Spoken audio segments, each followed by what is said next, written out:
Good morning, Northpoint. Wow. Good morning, Carter. That's why I volunteered Inside Out, guys. It has been a while. Wow. It's a lot more of you. Feel a little rusty. Gonna shake that off. Okay. I got to meet a lot of you yesterday at the women's event Rejoice. If you were there, who was there yesterday? All right, yeah. So it's funny, this morning, my husband Sal said, I now know when to go to HEB, when Northpoint Church hosts a women's event. He was like, I got in and out, like really quick. It was perfect. I was like, okay. I haven't had a chance to meet you yet. My name is Jennifer Mazzola. I'm part of the teaching team here at Northpoint. I'm a volunteer at Inside Out with these amazing folks. Not just Carter, but yeah. Which means like I don't work here.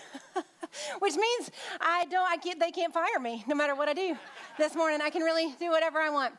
I'm also the mom of two boys that I just dropped off at college a couple weeks ago. So these are my two sons. This is Kyle, my oldest son, and we now wreck them. Is this what you guys do, wreck them? Wow, there were more of you in first service. Apparently, Texas Tech people get up a little earlier. Okay, and then this is my youngest son, Parker, and I'm learning to hook him. Well, I also, in the lobby earlier today, learned about gigging. Yeah. This one's weird to me. I don't know. So I'm from Tennessee, and we never went around being like, volunteer them, or, and like anchor down them. Like none of that actually made any sense. I love the college football vibe in the state of Texas. Now, before we moved here, I worked for a church for a very, very long time, and it's funny because I totally I'd kind of tilt my head at people that kind of came in late, or if they complained about the coffee or the temperature in the auditorium, and now I am 110% those people. I have been out in that lobby several times this summer, so hello out there. Thank you so much for hanging out. Thank you for waving back. I appreciate that. It makes me feel seen. I want you to feel seen too. And I have some thoughts on the coffee, and I don't know whether I'm going to wear a tank top or a parka to church here on Sunday morning, so I just bring both. I'm excited to be here with you, and I'm going to take a selfish moment before we jump into our content. I want to settle something, and I need your help. I want to talk about my pants. A few weeks ago, I was sharing at Inside Out, our student environment, and our associate pastor, Jordan Geis, was like, hey, Jen, I like your UT pants. Yeah. And I said, I'm confused. And so I thought I'd take this opportunity, like, are these UT pants? Yeah. Oh, they are. Because here's the thing that you don't know, like, and if you're from Texas, you really actually probably legitimately don't understand this. There are other UTs. So are these UT pants? Wow. Some aggression. But what if I told you that honestly I've had these pants forever, they're faded, years and years and years, and they were actually originally crimson. No one left. That's good. Okay, now come on, Craig. LSU, really? Yeah, I don't have purple pants, but my parents are originally from Huntsville, Alabama, so I am a Roll Tide family, no matter what that means. I know, I'm so sorry. Ultimately, I actually don't care about college football, so that makes you feel better about me, but I think a lot of you do. Last week, Buck gave a great message. If you didn't get the chance to check it out, please go back and watch it, because it really challenged me. He talked about, what do you want to be known for?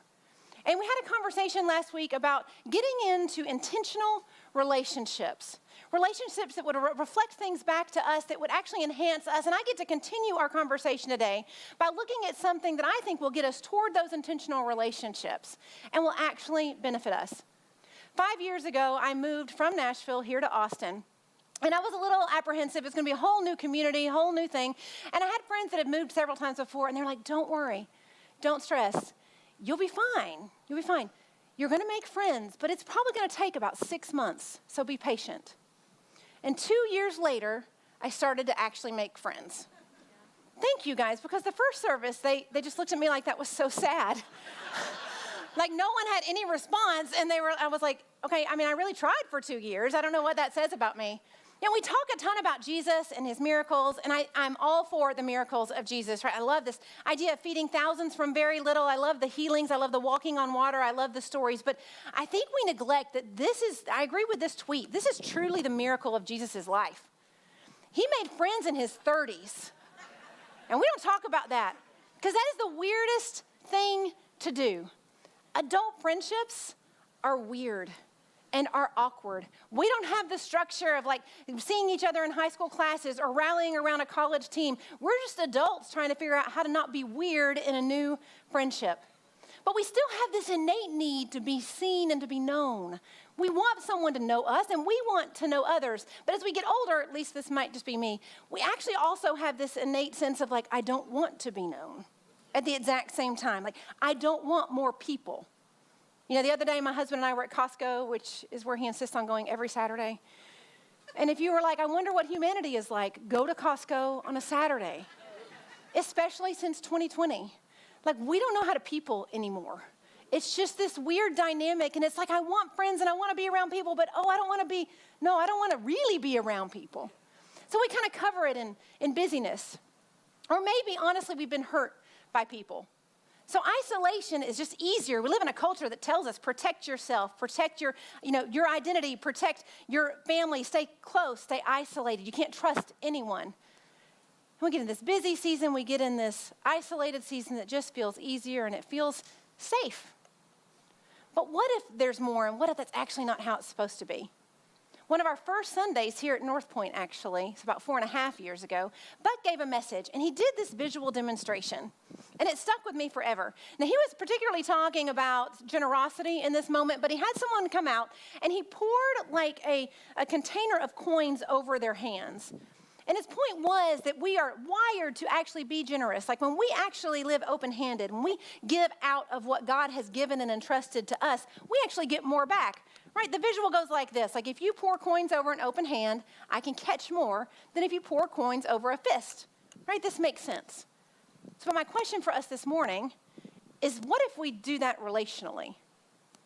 If you go through your relationships, new friendships, even navigating awkward moments, even overcoming past hurts, and you insist on living life open-handedly, do you get more? We understand that concept. The greater the risk, the greater the reward, but how do we do that relationally? Like this morning's topic, for some of us, is a word we don't like. Maybe we've been taught, like this is a word that actually means weakness. Maybe we never had this term mirrored in our family, so we're not sure what to do with it. Maybe we've been hurt, so we've decided to close off, but the word is vulnerability. And I know that vulnerability has been talked about a ton lately, especially with Brene Brown. She does her TED Talk, and all of a sudden everybody's researching, writing, and studying vulnerability.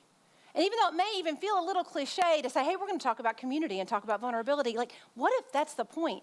And what if it's so important we actually wouldn't be a good church community to not talk about it? What if there is value in vulnerability? And not stretching ourselves more into that area, we don't want you to miss the value. Dictionary.com defines vulnerability as an openness or a willingness to be open. And when we started this conversation, I wanted to explore what Jesus looked like in vulnerability. And actually, he has tons of vulnerable moments. But I was drawn to this one in particular in Matthew 26. So let's start there together. Then Jesus went with his disciples to a place called Gethsemane. And he said to them, sit here while I go over there and pray. He took Peter and the two sons of Zebedee along with him, and he began to be sorrowful and troubled. Then he said to them, my soul is overwhelmed with sorrow to the point of death. This is an extremely vulnerable moment with Jesus. He takes 3 of his closest friends and he says, I'm going to tell you how I'm feeling. I'm going to tell you what I'm thinking. And I know that seems like such a simple concept, but I actually think for many of us, that's actually where we have to start. Can you identify your emotions? Jesus goes, I'm overwhelmed, I'm sorrowful. If I asked you this morning when you walked in here, what are you feeling, could you even name it? Because for some of us, we were never taught to identify our emotions, much less taught how to respond to them. And so if you aren't responding to your emotions are managing you. Can you identify what you're feeling most of the time? It's funny, I was in counseling several years back. I was in a season of counseling, and she looked at me, and she was so sweet. And she was just like, hey, but do you have any emotions other than anger? And it made me so mad. I was like, I am joyful. I have joy and peace and all those other things. And I realized, like, in that moment, she was like, yeah, but, like, you just default to angry. And it doesn't necessarily maybe look like rage all the time, but, like, it maybe comes out passive aggressive or you withdraw, but it's because you have all this anger. And what about exploring some of those other emotions? And as I began to do that, I recognized, even just the other day, I had a moment where I thought I was angry, but then when I sat with it for a minute, and I actually asked God a question, I said, God, what am I angry about? And as I said, I thought, okay, I'm actually not angry. I'm actually confused. And if I'm honest, I'm a little sad. But anger is easier for me because accessing and identifying other emotions isn't always the easiest. You know, one of our pastors here, Jeremy Edelin, sometimes he shares, and one of the things he's shared several times that I love is that when he struggles to articulate what he's feeling, he pulls up his emojis on his phone. He scrolls through those, and he picks which one best articulates or best resonates with what he's feeling. And as he was telling me this week, I was like, this is a marriage saver. Like, we don't need to talk. Before I come home from work, I will emoji you, and you will know how I am landing. And you can emoji me back, and we'll know, and we're good. It will say that. But if I asked you right now, like, what emoji do you identify with? What was your weekend like? What are you feeling right now in your marriage? What are you feeling right now with your kids? What are you dreading? What are you feeling about stepping back into work Monday? What emotion do you have? Jesus does a beautiful job here of articulating and identifying his emotions, and I think there's something that we could grasp from that. But as I sat with this moment in Jesus' life, I wanted to kind of see what was happening a few days before and all around it, and I have discovered that I think Matthew 26 is possibly the most vulnerable and awkward chapter in the entire New Testament. And I want to make my case. So let's go a few days before this last scene with Jesus. We see this. While Jesus was in Bethany, in the home of Simon, a woman came to him with an alabaster jar of very expensive perfume, which she poured on his head as he was reclining at the table. I just want you to sit with that for a second. You're going to go to lunch after service. You're going to recline at a table. I'm going to walk in, and I'm going to pour perfume all over you. And you're just going to sit there. I don't know where we are. Maybe we're at Torchy's or Via or Mighty Fine. No, none of those? Other people eat healthy. Apparently, I just revealed my diet. Okay. So just for them context, right, like, there's so much to this, right? And this is a bigger part of Jesus' story, but just sit in this scene for a second. It's a very expensive perfume or oil, right, that had a very specific purpose. And the disciples are watching this moment, right? They're watching this lavish display of love and of sacrifice and they're uncomfortable. And they're uncomfortable because they know that if this could have been sold and given to the poor, and the money that the profit could have been given to the poor, it would have had a much better use. So in their minds, this moment feels like a waste. Like, this is too much. Like, what are you doing? You're wasting this. At least go sell it and give it to the poor. But Jesus does this thing. Jesus allows this woman the time and space to lavishly display love and sacrifice to him. And I want to ask us, how are we at receiving love? Like, when someone tries to care for you, how are you? When someone tries to reach out and help, how are you at that? Let's make it even simpler. When someone compliments you, it is so awkward, right? Like, I have learned I'm the worst at receiving compliments. So I've tried this new technique where someone says, hey, and I'll try it today. If someone, I don't know, I'm just priming some of you to come tell me I did a good job. And one of you comes up to me and says, hey, that was nice, Jen. And I'm going to not know what to do. And I'm going to be like, ugh. We get this tension, right? We understand this moment just feels awkward and weird to let people love and care and support us. In another account of a similar few days in Jesus' life, we see a similar scene recorded in the Gospel of John. Jesus got up from the meal, took off his outer clothing and wrapped a towel around his waist. After that, he poured water into a basin and began to wash his disciples' feet, drying them with the towel that he had wrapped around him. He came to Simon Peter, who said to him, Lord, are you going to wash my feet? And this conversation unfolds between Jesus and Peter because Peter is like, no, this is not how this goes. This feels uncomfortable. This feels vulnerable. This feels awkward. And I guess if anybody's going to wash anybody's feet, it should be me washing your feet. Jesus, he just doesn't know what to do. And Jesus is like, let me have this time and space to care and demonstrate love for you. Do you have people that you allow the time and space to demonstrate love for you? I'm going to guess in a room with this many people, a large portion of us enjoy caring for others. But it is so awkward to allow other people to care for us. When Sal and I first started going to Northpoint, a few months later, we joined a community group. About 3 months into our community group, Sal's mother passed away. Someone's laughing at some people up here. I'm going to let you guys figure that out. Sal's mom passed away, and in that moment, it's the first time we'd experienced one of our parents passing. And our community group loved us well. Men called and checked on Sal. Guys that had lost their parent in the past just consistently followed up with him and shared what they experienced and how they felt. We were fed. We got some gift cards. They offered to take care of our house. They offered to take care of our pets, to get us rides to the airport. They even offered to deal with our teenage sons. It was crazy. And all of that felt so vulnerable. Because all I kept thinking was, we don't need all this. We're fine. We're fine. We'll figure it out ourselves. Like, save this stuff for somebody else. Someone else will need it. But what's funny is the longer we've been with them, the more that we want to care for them in those seasons too. But it was difficult for us to allow others to do the same back to us. Buck talked last week about the physical and mental health benefits of being in intentional relationships. He talked about things like lower blood pressure, decreased risk of depression and anxiety, a higher self-esteem.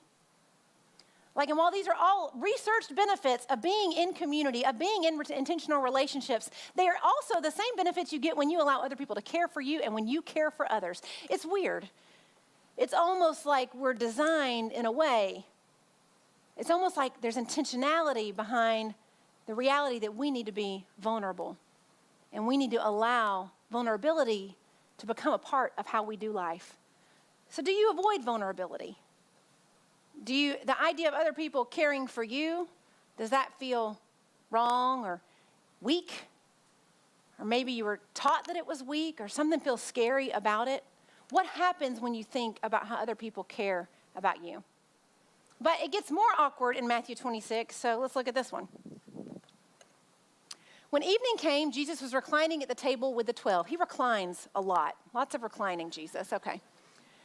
And while they were eating, he said, "Truly I tell you, one of you will betray me." Now, for some context again, Jesus is having dinner, celebrating a moment with 12 of his closest friends, and he is fully aware that one of the guys in this group, Judas, has already met with the Jewish court system to schedule a time to make sure that Jesus is arrested. Jesus is fully aware that he is about to be betrayed and handed over to the Jewish court. And you know what he does? He eats dinner with Judas. He is fully aware of what is happening, and he stays. When I think about some of the reasons we avoid vulnerability or maybe even just avoid community altogether, sometimes it is because we've been hurt, right? And so I was on staff at a church for a long time, and every Sunday when we were done teaching, we would sit at the foot of the stage. Just the opportunity to pray with people, meet new people. And I'll never forget this one woman came up to me, and she was so excited. She'd been with us for several weeks, and she came to me and she shared with me the story of the last church she had attended. And she had been hurt. Some things had gone wrong. And she said this to me. She goes, "But I am so excited I finally found you guys because I know you won't hurt me." And I am the worst salesman on the planet because I immediately came back with, "Oh no, we will. Just wait. Give me like 15 minutes." I was like, here's the deal. I will not respond to an email. I will forget an important moment in your life. Or I will end up saying something on a stage that I thought I said one way, but you heard a totally different way and it hurt you. Please don't be mistaken. We're all groups of people. And what I love seeing about Jesus in this moment is he knows that we're going to hurt each other. He's well aware there's going to be hurt in the room, and he remains. But when we kind of close off, like that demonstration Buck did, when we close off to life or to relationship because of what we've experienced and walked through, we miss so much more. And not only do we close ourselves off, but what if being a part of community actually is also about someone else, right? That when you decide, I'm going to hide everything I've been through and experienced, maybe there's someone else that if you would share about that, they would realize they're not alone. What if a parent of a teen would realize, okay, I'm not the only one panicking that I'm totally jacking up my children? What if someone is totally worried about work and they feel like an imposter and they're worried about performance reviews and bottom lines, and it would be so great to talk to another guy who has been there, and they would realize they're not the only ones thinking about those things. Like, I know the reason that we close up, but what if there's so much more even to push through and remain open? We have to be really careful that when we're stepping into new seasons of community or new relationships or maybe even moving to new places, that we don't bring old scripts into new stories. That can even be like good stories too, right? But more often than not, what happens is we close up because we've been hurt. We do some deflection. We're too busy. We don't need anyone. You know, earlier I shared the definition of vulnerability, and I intentionally left out the full definition. So I want to look at it this way. It does, in the dictionary, say vulnerability is openness, but it's openness or susceptibility to attack or harm. It does say vulnerability is willingness to show emotion or to allow one's weaknesses to be seen or known, a willingness to risk being emotionally hurt. Buck alluded last week, and I just want to reiterate because I think it's really true. Our greatest hurts are almost always attached to a person. You can think of that person right now probably. But that also means our greatest healing is probably almost always attached to a person. And you know that person that encouraged you, that was there at the right moment, that helped you when you needed someone most, that maybe even invited you here today, right? We know that our greatest hurts and our greatest healings come from vulnerability, come from being open. Or maybe we haven't even experienced our greatest healing yet because we're insistent on a lack of vulnerability. Jesus does this thing, right? In this moment, we get to see what he does.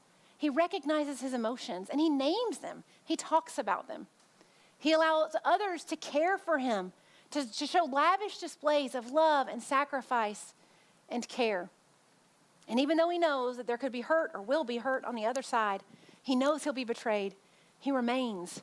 He stays in relationship. And when I put all that together, guys, I think we often think of vulnerability as a flaw, but I think if I look at that and how Jesus demonstrates that, it's a feature of our design. Vulnerability isn't a flaw. It is a feature of how God actually designed us to be. But you can't do any of that without people. You're going to have to people, even at Costco. So let's look at Matthew where we started before. Jesus went with his disciples to a place called Gethsemane. And he said to them, "Sit here while I go over there and pray." He took Peter and the two sons of Zebedee along with him, and he began to be sorrowful and troubled. You're going to have to let people in to test this theory. If science is right, if what Jesus reflects is right, that vulnerability matters, you're going to have to try it with people. So, do you have people? Do you have someone you can invite in to your darkest moment? You know, if I could take you and put you in the palm of my hand like a teeny tiny you, and I closed my hand, you would be more protected. You probably get hurt less. Probably can't protect you from everything, but here's what else is happening. It's dark.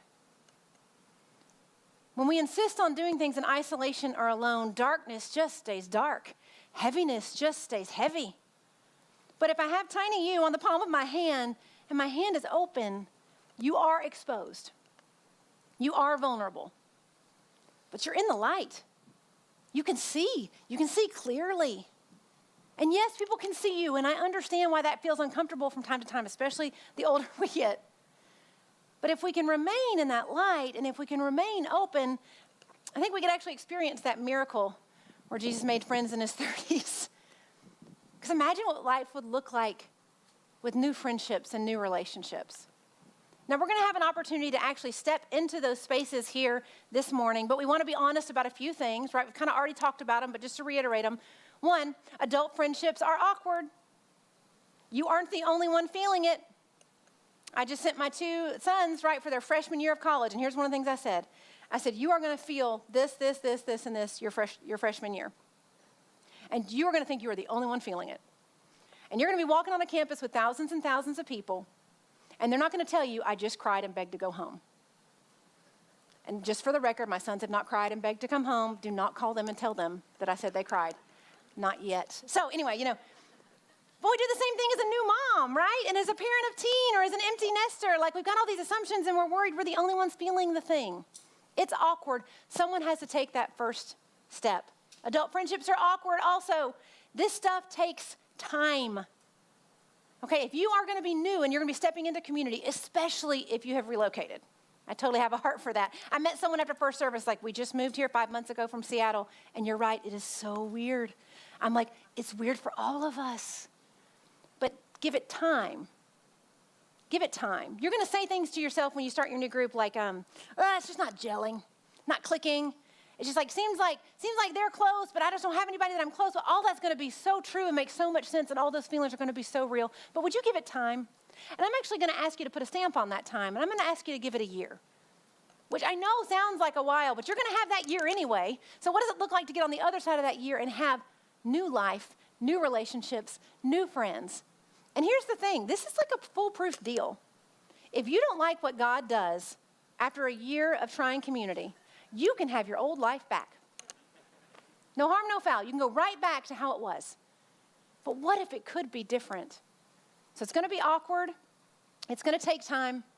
But you've got to stay open and stay vulnerable. You're going to, especially, and honestly, even if you've come from like a great situation before, when I went to college in Boston, Massachusetts. When I moved from Boston back to Nashville, I was so lost, and I really wanted to recreate everything I had felt and experienced in Boston. And then when I moved from Nashville here to Austin, I really wanted to bring my community with me. I was a part of a church family that I loved very much. I had great friendships.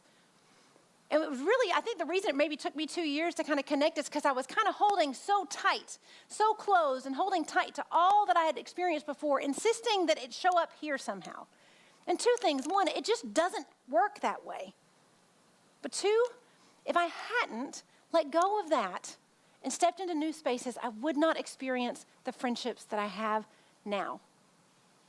You're going to have to kind of fight to stay open, to stay vulnerable. But what if it's worth it?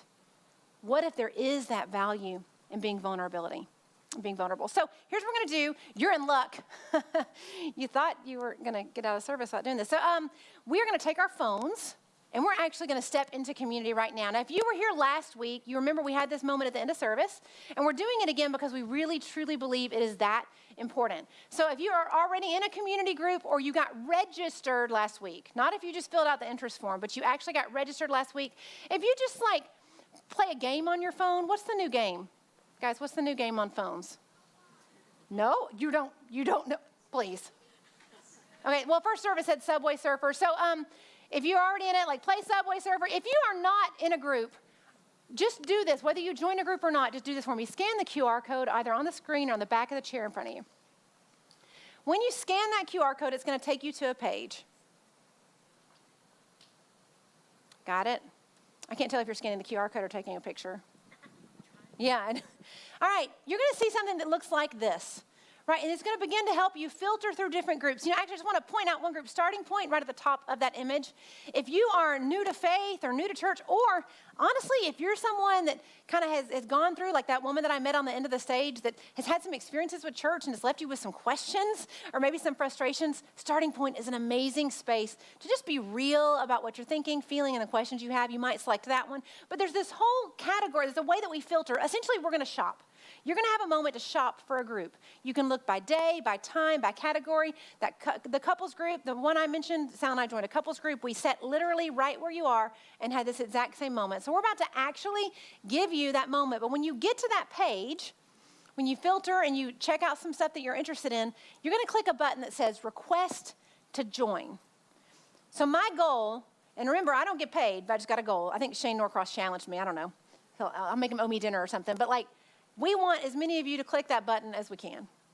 And again, not for any other reason, because we believe in what we're talking about, what we talked about last week, that intentional relationships will make you better at life, and that we believe that vulnerability has value and you benefit from it. So I'm actually going to give you a minute. Again, if you've already done this, just play on your phone. And the rest of you kind of look through those filters, and we're going to give you a minute. I'm going to stand up here awkwardly while music plays.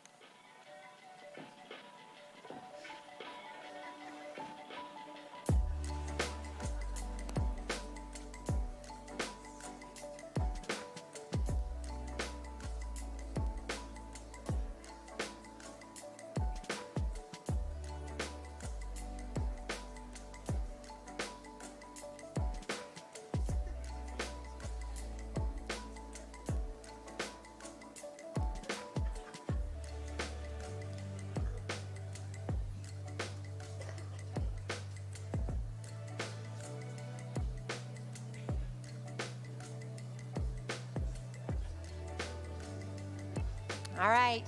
If you're still shopping, keep shopping for sure. We're not going to kick you out. You can shop all day long. But if you do have some questions, maybe something wasn't quite clear in the form, or you didn't quite find what you're looking for, or you're struggling to understand a location or anything, we have a great group of people at the What's Next kiosk. Actually, my husband is out there, so you can go let him know other times to shop at HEB. And he is, I have a whole team of coaches and leaders that are there to help you get connected. So please go there with any questions that you might have. We really do mean what we say, and the only way you can test what we're talking about is to step into community. It's really the only way. I'm going to pray for us. Father, I thank you for the example of Jesus that we see, and even just this snapshot of a few days of his life, that he identifies his emotions and he communicates them. And that God, even though things get tense and difficult and hurtful, he remains in relationships. That he brings people alongside him even though he understands the risk. Lord, I thank you that he allows people time and space to care for him because he understands that them caring for him is as much about them as it is about him.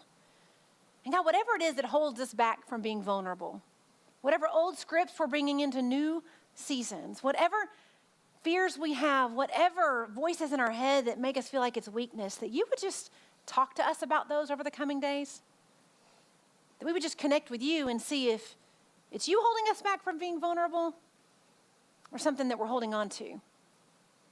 I thank you that we get to imagine a world with new friendships, new experiences, and new spaces, even just a year from now. In Jesus' name, amen. Guys, thank you so much. We'll be back next week with a new series.